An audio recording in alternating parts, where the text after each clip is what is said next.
கொள்கிறேன். மேடையில் இருக்கும் தமிழ் அறிஞர்களுக்கு என்னுடைய வணக்கத்தை தெரிவித்துக் கொள்கிறேன். எனக்கு அலங்காரமாக பேச வராது, அலங்காரமாக எழுத வரும். 20 நூல் நான் எழுதியிருக்கேன்னா நான் படித்தது ஆங்கில வழி. ஆனால் தமிழில் எழுதுறேன்னா போன ஜென்ம தொடர்பு. பெருங்காயம் டப்பா இருந்ததுன்னா அந்த பெருங்காய வாசனை வந்தே தீரும். இப்போ போன ஜென்ம தொடர்பில் எழுதுறேன். நான் 30-40 வருஷமாக எழுதிட்டு இருக்கேன். தமிழ் வளர்க்கணும் அப்படின்னு ஒரு எண்ணம் இருக்கிறவங்கள என்னோட பயணிக்கலாம். நான் எழுத்தாளர், படைப்பாளர், பதிப்பாளர் எல்லாம் நடந்துட்டு இருக்கு. இப்போ 5 நூல், என்னுடைய 5 நூல் இப்போ தயாராகிட்டு. ஆங்கிலத்திலையும் எழுதுவேன், தமிழ்லையும் எழுதுவேன். இப்போ நிறைய இது டெக்னிக்கல், அந்த நுட்பமான அந்த புது புது கண்டுபிடிப்புகள் எல்லாம் வந்துட்டு இருக்கு. அதுக்கு பார்த்தீங்கன்னா உள்ள கூகுள்னா தமிழ் படுத்தணும், அது தமிழ் படுத்தணும். கூகுள்னா நீங்கள் வார இதழ் மாத இதழெல்லாம் நடத்தலாம். அதுக்கு பிளாக், BLOG பிளாக், அது மனை சுருள்னு நாங்கள் வச்சுருக்கோம். அப்போ ஃபேஸ்புக்கு நடத்திட்டுன்னா முகநூல், அது மாதிரி கொண்டு வர்றோம். அப்புறம் வாட்ஸ்அப்பு நடத்திட்டுன்னா அது புலனும் அது மாதிரி நம்ம விஞ்ஞான படைப்புகளுக்கு தகுந்த மாதிரி நம்மளும் தமிழ் சொற்களை போட்டு கொண்டு வரணும். போட்டு நம்ம அதை எடுத்து கொண்டு வந்தால் தான் தமிழ் வாழும். இப்போ தமிழிஷ் இங்கிலீஷ் தான் நடந்துட்டு இருக்கு. தமிழிஷ் இங்கிலீஷ் எனக்கு தட்டச்சு பண்ணுறதுக்கு 3 பெண்மணிகள் முன் வந்தாங்க. அவங்க எல்லாமே பாருங்க, இளங்கலை தமிழ் படித்தவங்க. 3 வருஷம் முடிச்சாச்சு. ஒரு பெண்மணி பிஎட் போகுது, எம்ஏ படிக்க போகுது PhD ஆர்ட்ஸ் காலேஜில். எனக்கு தட்டச்சு தமிழில் பண்ணி கொடுத்தா தப்பு தவறுமா பண்ணுது. அது என்னாலேயே அதை ஒன்றும் பண்ண முடியும். அது என்ன சொல்லுதுன்னா, 2 பெண்மணிகள் பணம் பங்கு போடுறதுக்காக ஒரு பெண்மணி எனக்கு புலனத்தில் கொடுக்குறா பாருங்க செய்தி, குறுஞ்செய்தி. அந்த பெயர் குறிப்பிடாமல் நான் இவ்வளவு ரொக்கமாக கொடுக்குறேன் அப்படின்னு போட்டேன். அதுக்கு என்ன குறுஞ்செய்தி கொடுக்குறாங்க, நேம் போயிடு சென்ட் பண்ணுங்க சார். தமிழ் எப்படி வாழுது? பேர்களோட நீங்க அந்த ரொக்க பணங்களை எல்லாம் பிரிச்சு அனுப்புங்க எங்களுக்கு, அப்பதான் நாங்க 2 பேரும் பிரிச்சுப்பாங்கிற மாதிரி நேம் போட்டு பெயர் போட்டு சென்ட் பண்ணுங்க சார். இது நான் தற்கொலை பண்ணிக்கலான்னு பாக்குறேன், அவங்க தற்கொலை பண்ண மாட்டேன். எப்படிங்க BA தமிழ் பாஸ் பண்ணிட்டு வந்தாங்க? BA தமிழ் ஆங்கில வழியா இருந்தா கூட பரவாயில்ல. 3 பெண்மணிகளும் அதே மாதிரி தான் போடுறாங்க.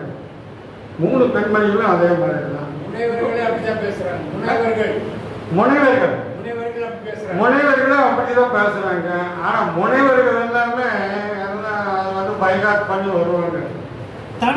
என்னை கேட்டாங்க 20 வருஷத்துக்கு முன்னால முனைவர் வேண்டாம், முனைவர் பட்டம் வேண்டாம், தமிழ் எப்படி வாழணும்னு 30 வருஷத்துக்கு முன்னாடியே தினமணியில் நான் ரிப்போர்ட் நான் பேட்டி கொடுத்தேன். முன்னாள் தலைவர் ஆதி ராசியண்ணன் என்னை வீட்டுக்கு கூப்பிட்டாரு. என்னப்பா இது மாதிரி எல்லாம் பேட்டி கொடுக்குறோமா, தமிழ் வாழாம போயிருமா அப்படிங்கிறாரு.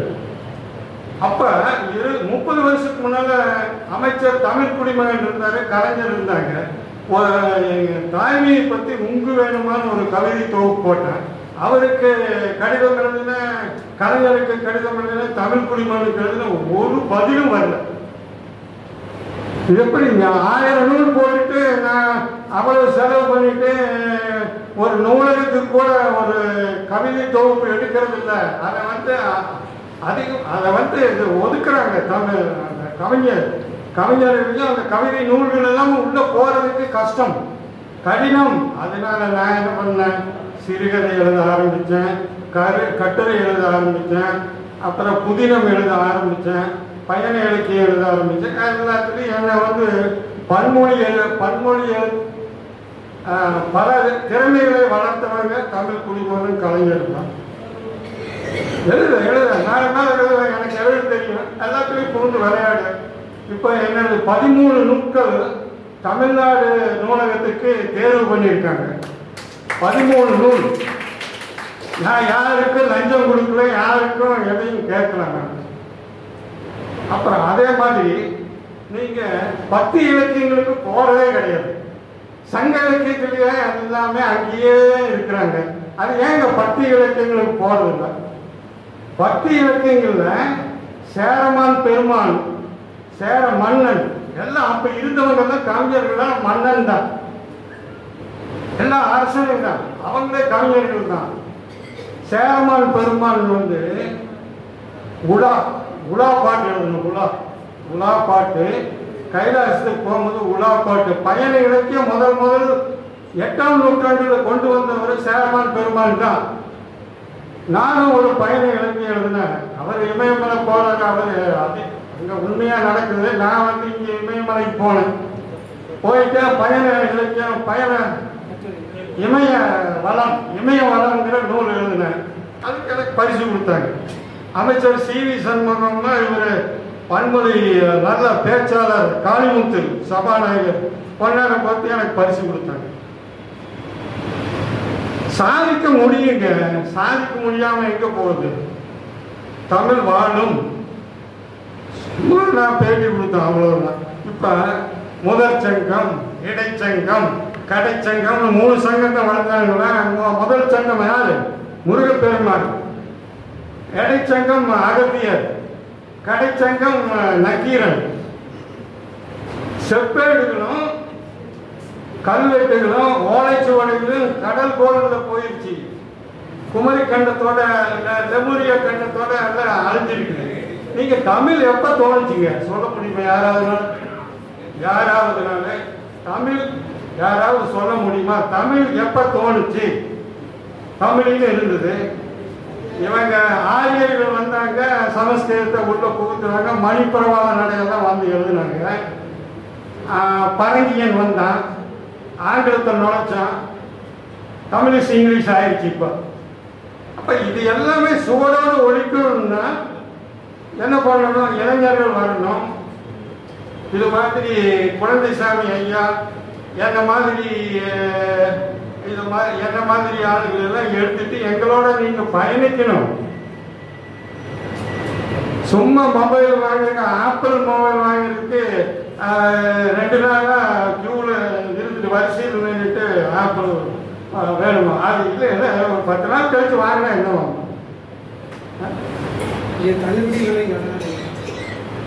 கடல் கோள்களுக்கு அழிச்சிருக்குது. செப்பேடுகளையும் ஓலைச்சுவடிகளும் கல்வெட்டுகளும் போயாச்சு. இது கிபி 500வது கிறிஸ்து பிறப்பதற்கு முன் 500வது வருஷத்துல பாண்டிய மன்னர்கள் எல்லாம் இப்ப அழகா கவிதை படிச்சிருக்கானுங்க. பாண்டியன் மதிவாணங்கிறவன் நாடக தமிழ் எழுதியிருக்கான். கிபி 500வது வருஷத்துல நாடக தமிழ் எழுதியிருக்காரு மதிவாணன், பாண்டியன் மதிவாணன். அதுக்கு அடுத்தது வந்தவங்க. இதெல்லாம் கடைச்சங்கத்தில் நடக்குதுங்க.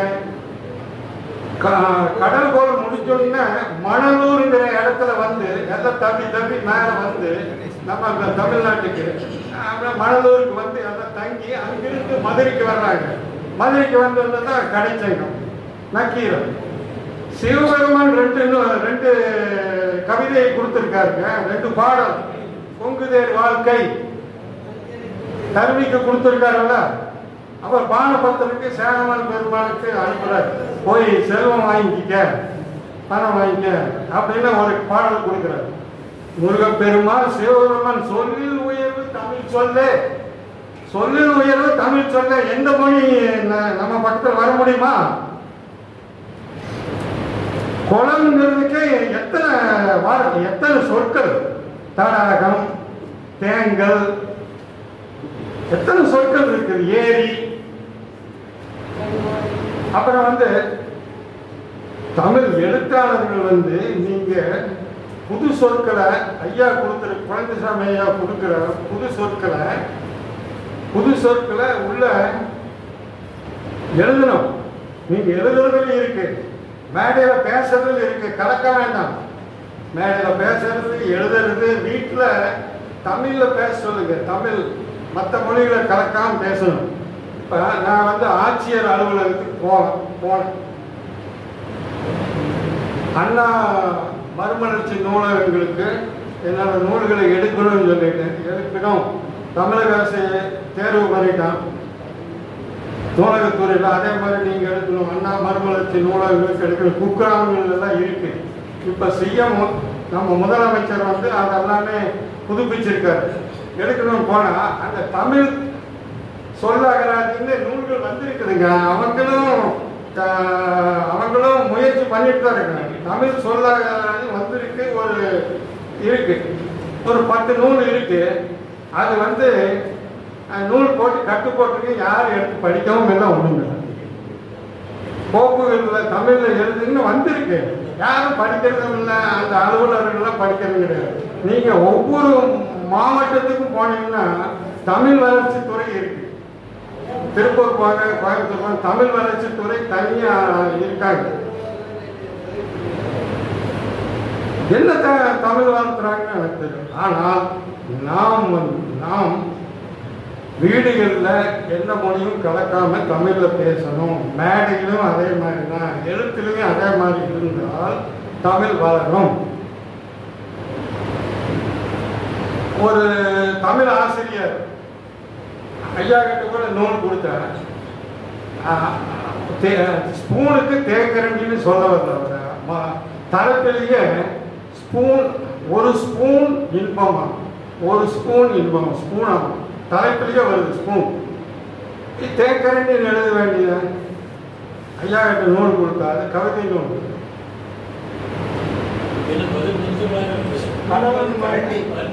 தேக்கரண்டி, ஒரு தேக்கரண்டி இன்பம். இது வந்து டேபிள் ஸ்பூன். தமிழ் படுத்துங்க. கரண்டி, கரண்டி இன்பம். தமிழ் சுத்தமாக வார்த்தை. இப்ப கடலுள் வாய்ந்த இளம் பெருவழுதிங்கிறவன் 4 பாடல் அப்பவே கொடுத்துருக்கான். கிபி 500ஆவது ஆண்டு அப்பவே கொடுத்துருக்காரு. எல்லாம் அங்கே வந்துங்க சங்க இலக்கியத்தில் இருக்கு. அவர் எழுதின பாடல்கள்லாம் சங்க இலக்கியத்தில் இருக்குதுங்க. அப்புறம் வந்துங்க சன்னல்னு எழுதிட்டீங்கன்னா ஜன்னல், எல்லா எழுத்தாளர்கள் ஜன்னல்னு எழுதுறாங்க. ஜன்னலுக்கு பலகனி, காலதர், காலதர், பலகனி, சாளரம் இருக்கா இல்லையா? நான் வந்து சாளரங்கிறத நான் கொடுப்பேன். எழுதும் போது செந்தலை கௌதமன் கூட பாராட்டினார். அணிந்துரை கொடுத்துட்டு பரவாயில்ல, நீங்க சாளரம் எழுதிருக்கேன், ஆங்கில வேலையில படிச்சுட்டு சாளரம் எழுதிருக்கேன். அருமை அருமை. தமிழ் தேவைங்க. இப்ப ஞான சம்பந்தர் இருக்காருல்ல, 1, 2, 3 திருமுறைகள் ஞான சம்பந்தர் என்ன கடைசியில் என்ன எழுதுவார் தெரியுங்களா? கடைசி வரை 44வது வரை தமிழ் விரகன் ஞான சம்பந்தன் எழுதுவாங்க. அதனால நீங்க என்னன்னா தமிழ் தமிழ் வாழணும். இவர் வந்து குழந்தைசாமி ஐயா பல சொற்கள் செத்து போச்சு, சில சொற்கள் குற்றியும் இதாக இருக்கு, எல்லாம் சாக கிடக்குது. அதை எல்லாம் எடுத்து அகநானூறு புறநானூறு இதில் எல்லாமே எடுத்து உதாரணங்கள் கொடுத்து அருமையாக செஞ்சிருக்காரு. நான் முதல் அணிந்துரை கொடுத்துட்டு இவருக்கு தான். அது எப்படி என்ன தேர்வு பண்ணாருன்னு எனக்கு தெரியாது. அது அவருக்கு வந்து ஒரு முகத்தை பார்த்தாலே, இந்த நடவடிக்கைகளை பார்த்தாலே உணர்வார் போல இருக்குது. முதல் அணிந்துரை இவருக்கு தான் கொடுத்துருக்கேன். சொன்னதை எனக்கு ரொம்ப எப்படி கொடுக்குறேன், எழுதுவேன், அணிந்துரை எப்படி கொடுக்குறேன்னு ஒன்றுமே தெரியாது. கொடுத்தேன். அப்புறம் இப்போ மேடையில் உட்கார வச்சுட்டாரு, இங்கே பேசுங்கிறாரு. அதனால இளம் கண்டுபிடிக்கிறாரு அவர்.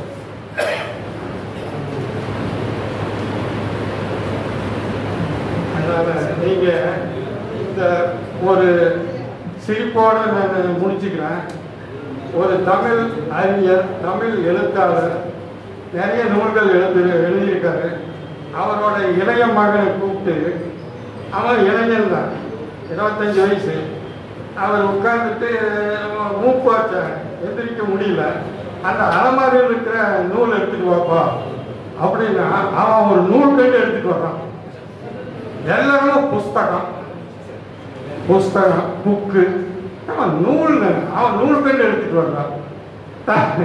இந்த மாதிரி தமிழ் இருக்குங்க. அதனால நம்ம வளர்க்கணும், தமிழ் வளர்க்கணும். தமிழ் நல்ல மொழி தான். அதனால குழந்தைசாமி ஐயா செஞ்ச அவர் இதை ரொம்ப பாராட்டக்கூடியது. இமாலய முயற்சி. மேலும் மேலும் அந்த முயற்சியை அவர் தொடர்பான்னு நினைக்கிறேன். எனக்கு அந்த அளவுக்கெல்லாம் பொறுமை கிடையாது. ஏன்னா நான் வெவ்வேறு விதமாக போகிறேன்.